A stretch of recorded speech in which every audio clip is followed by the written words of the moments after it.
너희는 나를 누구라 하느냐 제목으로 함께 말씀을 대하기를 원합니다. 오늘 예수님께서 제자들에게 너희는 나를 누구라 하느냐 말씀하십니다. 사실 이 물음에 세워지는 것이 신앙입니다. 기독교 신앙은 이 물음 앞에 세워지는 것이죠. 예수가 누군지 아는 것이 기독교 신앙의 핵심입니다. 우리가 아무리 교회를 오래 다닌다고 할지라도 이 물음의 답을 제대로 하지 못한다면 예수 믿는 게 아닐 수도 있습니다. 오랜 시간 동안 사람들은 이 물음에 답을 해왔습니다. 흥미로운 건 사람들이 오랜 시간 동안 해온 그 답이 사실 오늘 본문 속에 다 들어 있습니다. 그 내용을 함께 살펴보면 좋을 것 같습니다. 자, 먼저 오늘이 배경이 되는 장소가 있는데 이 가이사랴 빌립보입니다. 자, 사진을 한번 볼까요? 자, 지도를 먼저 보시면 이 가이사랴 빌립보의 위치를 확인해 보셨으면 좋겠습니다. 예수님의 주된 사역지가 이 갈릴리 호수 주변이었습니다. 이 갈릴리 지역이었는데 이 갈릴리 지역 북쪽에서 갈릴리 호수 북쪽에서 가이사랴 더 북쪽으로 한 40km 정도 올라가면 이 가이사랴 빌립보라고 하는 곳이 보입니다. 확인이 되시죠? 이스라엘 지역 가운데 최북단에 있는 곳이 이곳입니다. 40km 이러면 잘 감이 안 잡히실 수 있는데 저희 교회에서 출발해서 파주시청까지 가는 길이가 40km 정도 됩니다. 절대 가까운 거리가 아닙니다. 백리길이죠. 상당히 먼 거리입니다. 자, 이 먼 길을 예수님께서 제자들을 데리고 고의로 가십니다. 특별한 이유가 있을 것 같습니다. 가이사랴 빌립보는 헬몬산에서 내려온 아주 맑은 물이 풍부한 지역입니다. 저 사진에서 보는 것처럼 물이 아주 풍부합니다. 물이 많으면 언제나 도시가 발달을 합니다. 자, 헤롯 대왕 때 헤롯 대왕이 이곳을 아주 크게 개발을 합니다. 그리고 헤롯 대왕이 죽은 이후에 그의 세 아들에게 자기가 통치하는 지역을 세 부분으로 나누어 주는데 이 가이사랴 빌립보는 헤롯 빌립이 통치를 하게 됩니다. 헤롯 빌립이 통치를 하다가 이 지역을 로마 황제에게 바칩니다. 그래서 이름을 가이사랴 이렇게 짓습니다. 근데 지도를 보시면 지중해 쪽에 가이사랴가 하나 더 있습니다. 확인이 되시죠? 헤롯 대왕이 로마 황제에게 바친 도시가 이 가이사랴입니다.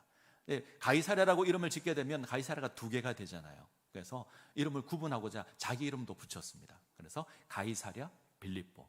헤롯 빌립이 로마 황제에게 바친 도시. 그래서 빌립보 가이사랴 혹은 가이사랴 빌립보 이렇게 부릅니다.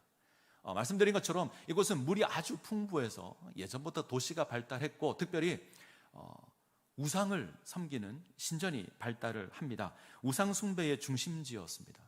구약시대 때는 바알을 섬기는 신전이 여기 있었습니다. 그리고 헬라시대 때는 이 도시 이름이 파니아스였습니다. 파니아스 좀 어색한데 그리스 신 가운데 판이라고 하는 신이 있습니다. 염소신인데 가축의 신으로 알려져 있습니다. 이 판신을 섬기는 신전이 또 이 가이사랴 빌립보에 있습니다.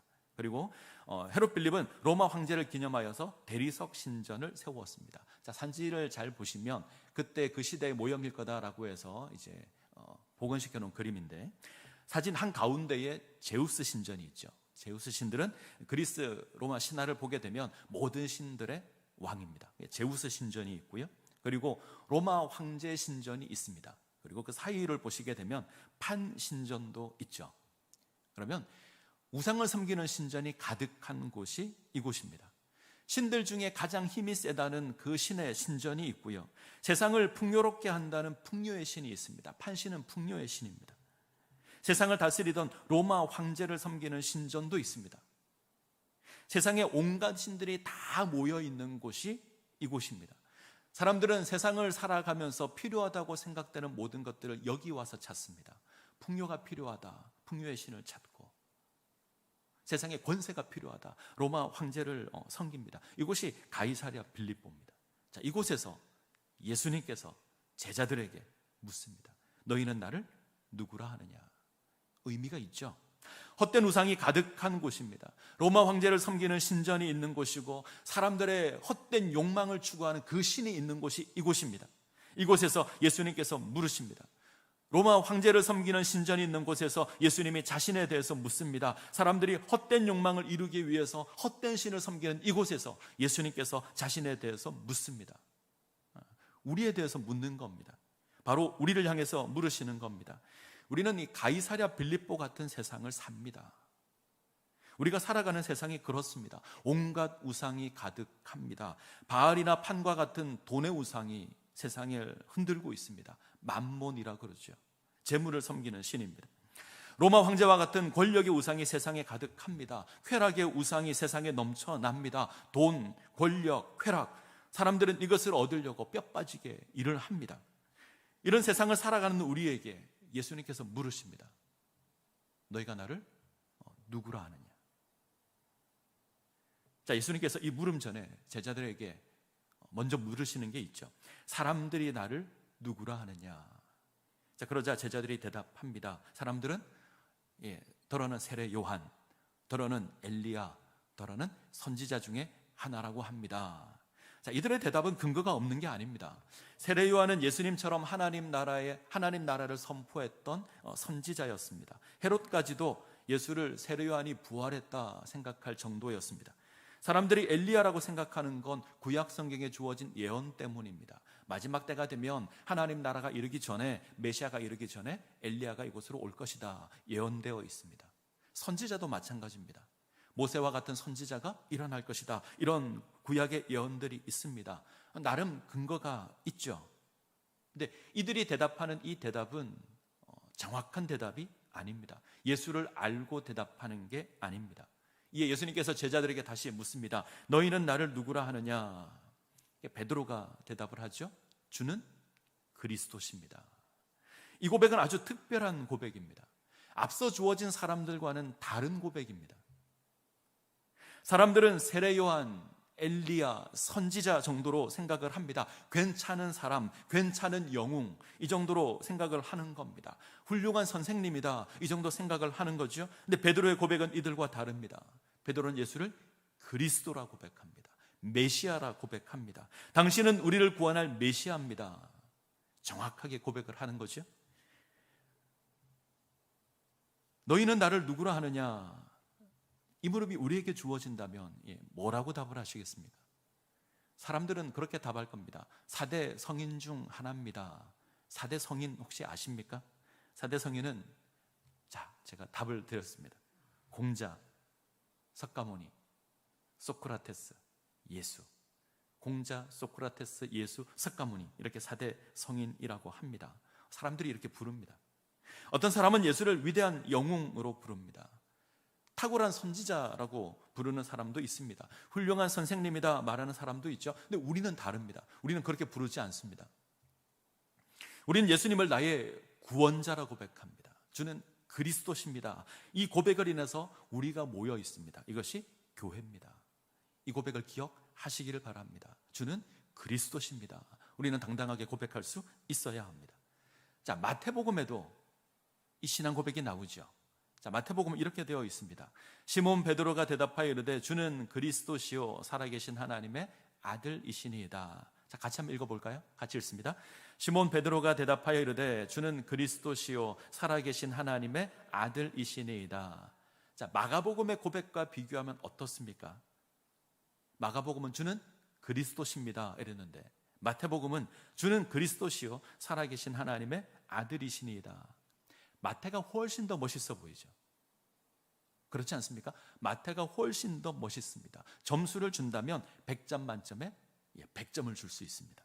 자, 그러면 마가복음의 고백은 몇 점을 줄 수 있겠습니까? 주는 그리스도십니다. 100점 만점에 한 80점? 한 50점? 저는 50점도 못 줄 것 같아요. 베드로에게 미안한데. 의문이 생깁니다. 왜 마가는 마태처럼 기록하지 않았을까? 이왕이면 좋게 기록해주면 좋을 것 같은데 왜 그렇게 하지 않았을까? 이 마태는 베드로의 신앙 고백이 아주 중요합니다. 그래서 베드로의 신앙 고백 위에 기독교 신앙을 세운다, 이런 생각을 가지고 베드로의 신앙 고백을 씁니다. 이게 중요하죠. 이게 좋게 기록을 해줍니다. 근데 마가는 베드로의 고백이 완전하지 않다고 생각합니다. 자, 이것이 중요합니다. 마가는 베드로의 신앙 고백이 완전한 고백은 아니다, 자, 분명 베드로는 예수님을 고백합니다. 그리스도로 고백하죠. 예수를 특별하게 고백하는 겁니다. 맞습니다. 사람들이 예수를 고백하는 것과는 차원이 다릅니다. 세례 요한이다, 엘리야다, 선지자다 이렇게 말하는 것과는 분명히 다릅니다. 그런데 완전한 고백은 아닙니다. 자, 우리가 주목해야 될 부분이 여기 있습니다. 자, 베드로의 고백이 주어진 이후에 예수님께서 예루살렘에서 당할 일에 대해서 순한 예고를 말씀하기 시작하십니다. 자, 30절, 31절. 자, 화면을 볼까요? 30절, 31절 같이 읽습니다.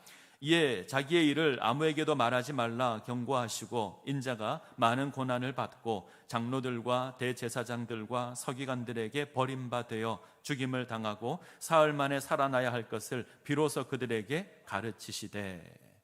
예수님께서 뭘 가르치시죠? 내가 이제 예루살렘에 가서 많은 고난을 당하고 사람들에게 버림받아서 내가 죽임을 당할 거다. 내가 십자가에서 죽을 거다. 그리고 사흘 만에 다시 살아날 거다. 자, 이 이야기를 제자들에게 하십니다. 자, 비로소 이야기했다, 비로소 말씀하셨다. 이 말은 지금까지 말씀 안 하셨습니다. 이제 제자들이 주님을 그리스도로 고백하니 이제 말씀하시는 겁니다. 자, 그러자 베드로가 어떻게 행동하죠? 32절을 보시면 베드로가 예수를 붙들고 항변합니다. 예수를 가로막습니다. 예수를 막아섭니다. 베드로가 예수를 붙들고 항변합니다. 항변하다, 이 말은 꾸짖다. 누가 누구를 꾸짖죠? 베드로가 예수님을 꾸짖습니다. 아버지가 아들을 꾸짖는 것처럼, 스승이 제자를 꾸짖는 것처럼 베드로가 예수님을 꾸짖습니다. 당신이 틀렸다는 겁니다. 예수님 잘못 생각하고 계십니다. 그거 아닙니다. 당신은 예루살렘에서 왕이 되어야 합니다. 왕이 죽다니요? 아닙니다. 틀렸습니다. 왜 이랬을까요? 다르기 때문입니다. 유대인들이 고대하던 메시아, 베드로가 고백하던 그 메시아와 예수님의 말씀이 다르기 때문입니다. 유대인들이 고대하던 하나님의 나라와 예수님께서 말씀하시는 하나님 나라가 다르기 때문입니다. 당시 유대인들은 이스라엘을 구원할 메시아를 고대합니다. 이스라엘이 세상을 통치하고 영광스럽게 될 그 나라, 이스라엘이 세상을 정복하고 세상 위에 군림하게 될 그 영광스러운 나라, 베드로는 이런 기대를 가지고 있습니다. 제자들도 마찬가지입니다. 당시 유대인들이 다 그랬습니다. 화려한 왕을 기대하는 겁니다. 고난이 아니고 영광입니다. 죽음이 아니라 승리입니다. 이것으로 부귀영화 누릴 것을 고대를 하는 겁니다. 그런데 예수님께서 죽겠다고 하십니다. 승리하는 메시아가 아니라 패배하는 메시아입니다. 심판해야 할 메시아가 심판을 당한다 말씀하십니다. 그래서 막아서는 겁니다. 그럴 수 없습니다. 그래서 예수님 뭐라 그러시죠? 사탄아, 내 뒤로 물러가라. 자, 33절입니다. 33절 같이 읽죠? 예수께서 돌이키사 제자들을 보시며 베드로를 꾸짖어 이르시되 사탄아, 내 뒤로 물러가라. 내가 하나님의 일을 생각하지 아니하고 도리어 사람의 일을 생각하는도다 하시고. 충격입니다. 사탄아, 내 뒤로 물러가라. 방금 엄청나게 멋있는 고백을 했는데, 멋진 신앙 고백을 했는데 지금 사탄이라고 책망을 합니다. 그 이유가 무엇이죠? 하나님의 일을 생각하는 것이 아니라 사람의 일을 생각하기 때문에 그렇습니다. 베드로는 사람의 나라를 생각합니다. 이 땅에서 잘되고, 이 땅에서 형통하고, 이 땅에서 높아지고, 이 땅의 권세를 누리겠다는 겁니다. 베드로는 이것을 이루어지는 메시아를 생각합니다. 지금 예수를 바알과 같은 메시아, 판과 같은 메시아, 로마 황제와 같은 왕으로 생각하는 겁니다.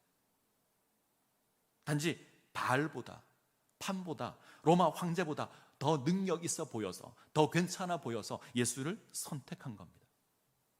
목적은 같죠. 하나님의 나라는 땅의 나라가 아닙니다. 영원한 하나님의 나라는 하나님을 거역하는 죄로부터 구원하는 나라입니다. 이 나라는 오직 예수 그리스도로만 들어갈 수 있습니다. 예수 그리스도의 십자가로만 이 나라에 들어갈 수 있습니다. 이 일을 위해서 하나님의 아들이 이 땅 가운데 오셨습니다. 멸시당하고 수치당하고 십자가의 죽으심으로 우리를 구원하십니다. 우리 죄를 해결하시는 겁니다. 이것으로 우리가 하나님의 영광에 참여하게 되고요, 그 영광을 누리게 되는 겁니다. 자, 이것이 구원이고 이것이 하나님의 나라입니다. 근데 베드로가 생각하는 하나님의 나라와 이 나라가 다르죠. 자, 분명 베드로는 예수님을 압니다. 예수님을 그리스도라 고백할 수 있습니다. 그 누구도 하지 못했던 고백입니다. 사람들은 엘리야다, 세례 요한이다, 선지자다 이렇게 고백하는데 베드로는 그리스도라 고백할 수 있습니다. 그런데 사람의 생각으로 메시아라고 고백합니다. 그래서 가로막습니다. 안 됩니다. 그럴 수 없습니다. 굉장히 두려운 거죠. 예수님 아십니까? 우리는 예수님을 구원자라 고백할 수 있습니다. 예수를 그리스도라 고백합니다. 그런데 예수님 우리를 향해서 틀렸다, 그게 아니다 말씀하실 수 있습니다. 우리가 고백하는 예수는 어떤 메시아입니까? 우리가 하나님의 아들이라 고백하며 그리스도로 고백하는 예수는 어떤 분이십니까?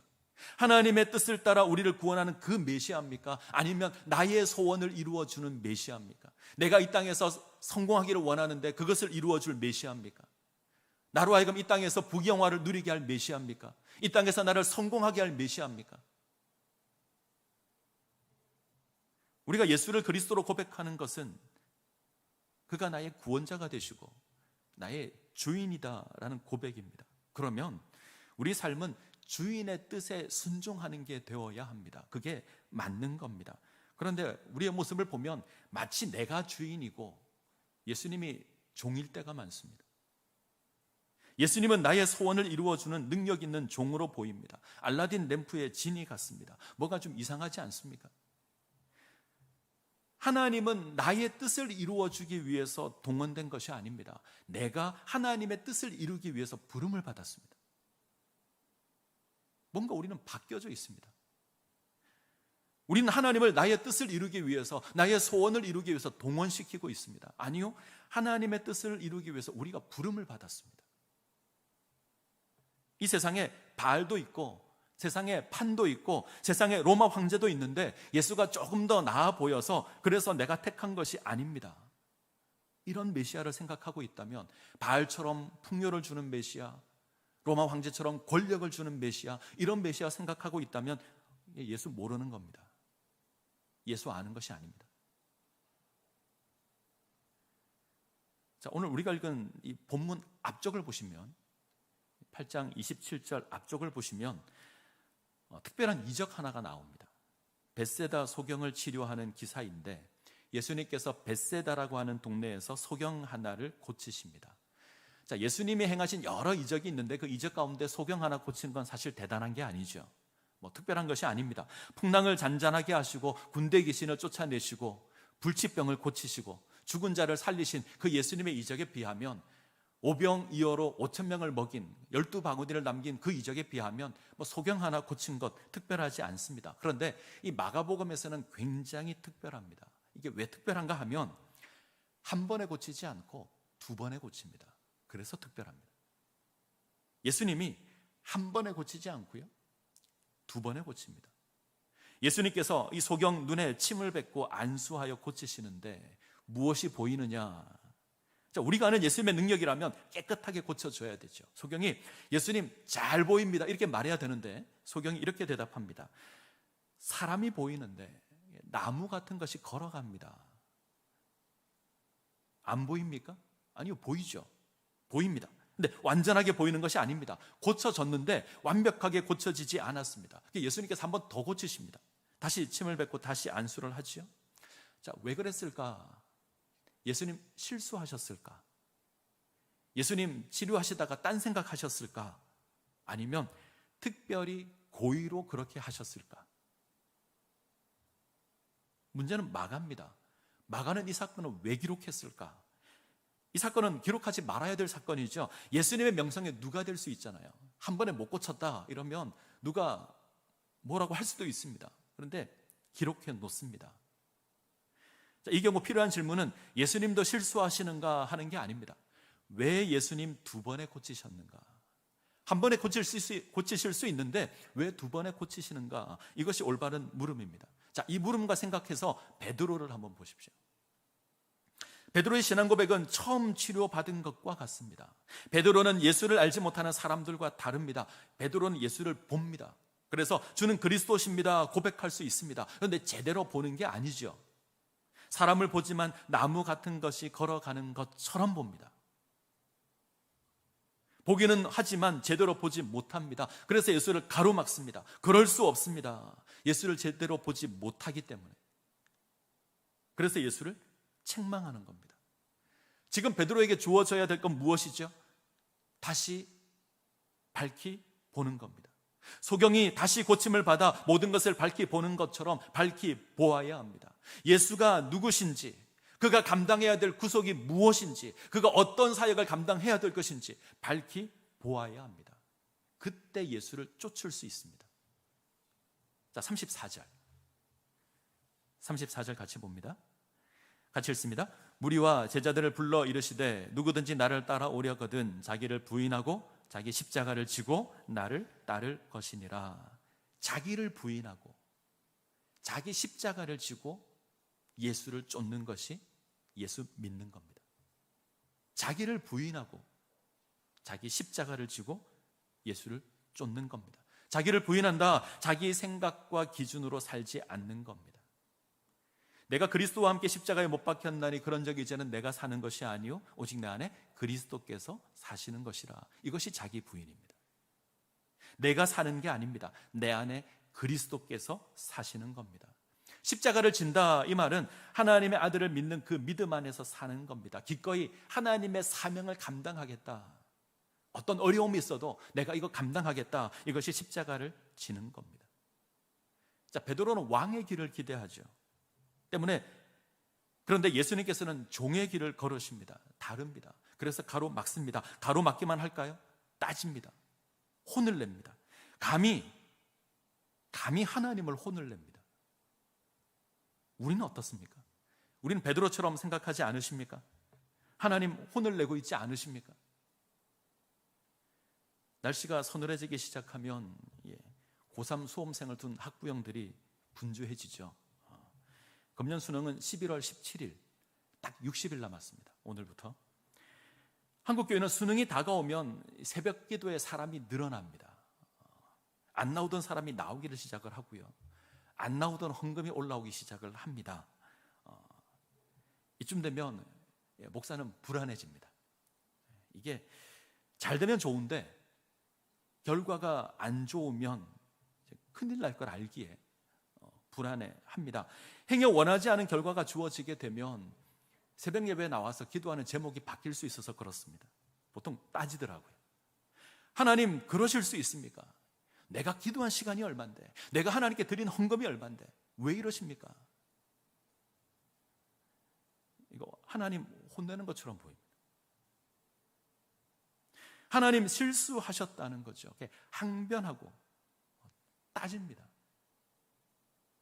우리가 즐겨 부르는 찬양 가운데 323장이 있습니다. 임직식이나 헌신 예배 때 주로 부르는데, 부름받아 나서니 뭐 어디든지 가오리다. 괴로우나 즐거우나 주만 따라 가오리니 어느 누가 막으리까? 죽음인들 막으리까? 죽는 일이 있어도 주님을 따라가겠습니다 고백하죠. 2절은요, 아골 골짝 빈들에도 복음 들고 가오리다. 3절, 멸시천대 십자가는 제가 지고 가오리다. 한번 돌아보십시오. 이렇게 기도하십니까? 이렇게 살아가십니까? 도리어 항변할 때가 훨씬 더 많지 않습니까? 예수님 그럴 수 없습니다. 그렇게 하시면 안 됩니다. 하나님 왜 나는 안 해주십니까? 내가 이만큼 했는데 하나님 그러실 수 있습니까? 이게 훨씬 더 우리에게 친숙하잖아요. 이게 기도인지 혼을 내는 것인지 분간이 안 될 때가 많습니다. 왜 그럴까요? 우리는 우리 생각과 우리 일을 요구하는 겁니다. 그래서 그렇습니다. 제대로 모르는 거죠. 그래서 2000년 전 제자들이 그랬던 것처럼 왕을 요구합니다. 자기를 부인하고 자기 십자가를 지고 나를 쫓으라는 예수님의 가르침에는 별로 관심이 없습니다. 그건 예수님 지신 것이고 나는 세상에서 잘 되어야겠습니다. 제자들이나 우리나 별로 다른 것이 없습니다. 제자들은 몰라서 그랬다 치죠. 그런데 우리는 압니다. 예수님의 십자가도 알고 예수님의 부활도 압니다. 그런데 2000년 전 제자들이 했던 것 똑같이 하고 있습니다. 예수로 말미암아 성공하기를 원하고, 예수로 말미암아 승리하기를 원하고, 예수로 말미암아 부귀 영화 누리기를 원합니다. 고난의 예수는 거부합니다. 예수 아는 게 아닙니다. 예수를 모르는 겁니다. 예수께서는 예루살렘에 올라가셔서 고난을 당하십니다. 수치를 당합니다. 죽으십니다. 사흘 만에 부활하실 겁니다. 그것은 오늘을 살아가는 우리를 위한 겁니다.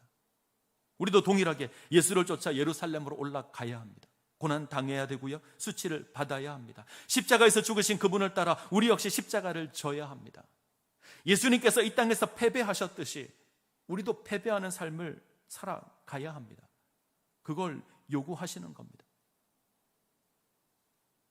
자, 38절 같이 읽습니다. 누구든지 이 음란하고 죄 많은 세대에서 나와 내 말을 부끄러워하면 인자도 아버지의 영광으로 거룩한 천사들과 함께 올 때에 그 사람을 부끄러워하리라. 이 구절이 중요합니다. 예수님께서는 이 세상에서 당신을 부끄러워하면, 우리가 당신을 부끄러워하면 당신도 부끄러워하겠다. 반대로 이야기하면 예수가 자랑스러워야 합니다. 예수의 십자가가 자랑스러우셔야 합니다. 고난당하고 십자가를 지고 수치를 받는 그 예수가 자랑스러우셔야 합니다. 침뱉음을 당하고 멸시를 당하고 버림당하는 예수가 자랑스러워야 합니다. 이 땅에서 승리가 아닌 패배자로, 실패자로 주어진 그 예수가 자랑스러우셔야 합니다. 그 예수를 자랑하십니까? 행여 부끄러워하지 않으십니까? 우리가 살아가는 이 세상은 부끄러움을 잃어버렸습니다. 염치라는 말이 있죠. 이 부끄러워하는 마음인데, 염치가 있어야 하는데 염치가 없습니다. 부끄러워하는 마음이 없습니다. 사람들은 바르게 사는 것 중요하게 생각하지 않습니다. 사람들은 부자로 사는 것을 중요하게 생각합니다. 때문에 정직한 것을 좋은 것이라 생각하지 않고 정직하면 무능하다고 생각을 합니다. 도리어 속여서라도 많은 것을 누리는 것이 능력 있다 생각합니다. 요즘 TV를 보면 늘 들리는 얘기가 정치인들 흠잡는 이야기입니다. 장관 청문회를 보면 온갖 문제가 다 등장을 하죠. 부동산 문제, 군대 문제, 논문 문제, 자녀 문제, 안 나오는 경우가 없습니다. 대부분의 사람들이 똑같습니다. 부동산 투기해서 돈 벌기를 원하고, 군대는 어떻게 해서든 안 갔으면 좋겠고, 논문은 쉽게 통과했으면 좋겠고, 편법을 이용해서라도 좋은 직장을 구했으면 좋겠고, 그래서 이것들을 합니다. 그 누구도 부끄럽다고 생각하지 않습니다. 도리어 할 수 있는 것을 능력이라고 생각합니다. 걸리면 재수가 없었다. 청문회에서 나오는 말이 똑같죠. 나는 모르는 일이다. 나는 한 적이 없는데 가족 중에 누군가 나도 모르게 그렇게 한 것 같다. 당시에는 그렇게 하는 게 관행이었다. 법적으로 아무런 문제가 없다. 한결같이 하는 대답이 똑같습니다.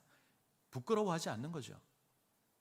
잠시 머리는 숙여도 수치라고 생각하지 않습니다. 청문회 지나고 장관이 되죠. 아무 일 없다는 듯이 그렇게 살아갑니다. 그럴 수 있는 일로 생각합니다. 부끄러워하지 않습니다. 문제는 우리 신앙도 동일합니다. 신앙도 얼마나 가졌는가로 평가하려고 합니다. 사업에 성공한 성도가 있으면 찾아가서 복 받았다고 칭찬을 합니다. 제가 섬겼던 교회 가운데 좀 사업을 크게 하시는 분이 계셨어요. 늘 듣는 얘기가 하나님께서 복을 주셨다고 사람들이 늘 그렇게 칭송을 합니다. 가난한 성도에게는 절대 그 얘기 안 합니다. 들어보셨습니까? 당신이 예수를 잘 믿어서 고난을 당해서 망했습니다. 복입니다. 축하합니다. 이런 얘기 들어보셨나요? 들어본 적이 없죠, 우린. 당신이 예수를 믿어서, 당신이 정직해서 당신이 망했습니다. 괜찮습니다. 축하합니다. 이렇게 말 안 하잖아요. 50평 아파트를 살면 30평 아파트 사는 사람에게 가서 내가 복 받았다고 자랑을 합니다. 가난하면 뭔가 죄를 지은 것 같고, 뭔가 내가 문제가 있는 것 같고, 그래서 부끄러워하고. 뭘 자랑해야 되죠? 예수님의 십자가를 자랑하셔야 됩니다. 예수를 믿어서 정직하게 사는 것 자랑하셔야 됩니다. 때로 손해볼 수 있습니다. 이 죄악된 세상에서 정직하게 살면 손해보죠. 예수 똑바로 믿어서 고난 당하는 일이 있어도 당당하게 살아가야 합니다. 그것이 자랑스러워야 합니다. 근데 우리는 그걸 자랑거리로 생각하지 않습니다. 자, 갈라디아서 6장 14절 바울의 고백을 볼까요? 같이 읽겠습니다. 그러나 내게는 우리 주 예수 그리스도의 십자가 외에 결코 자랑할 것이 없으니 그리스도로 말미암아 세상이 나를 대하여 십자가에 못 박히고 내가 또 세상을 대하여 그러하니라. 바울의 고백을 기억하십시오. 우리 주 예수 그리스도의 십자가 외에는 자랑할 것이 없습니다. 바울은 예수 믿는 것으로 모든 것을 날렸습니다. 그가 지니고 있던 모든 권세를 날렸습니다. 모든 명예를 잃었습니다. 핍박받는 자가 되었고 감옥에 갇히는 자가 되었습니다. 그 바울이 고백합니다. 우리 주 예수 그리스도의 십자가 외에는 자랑할 것이 없다.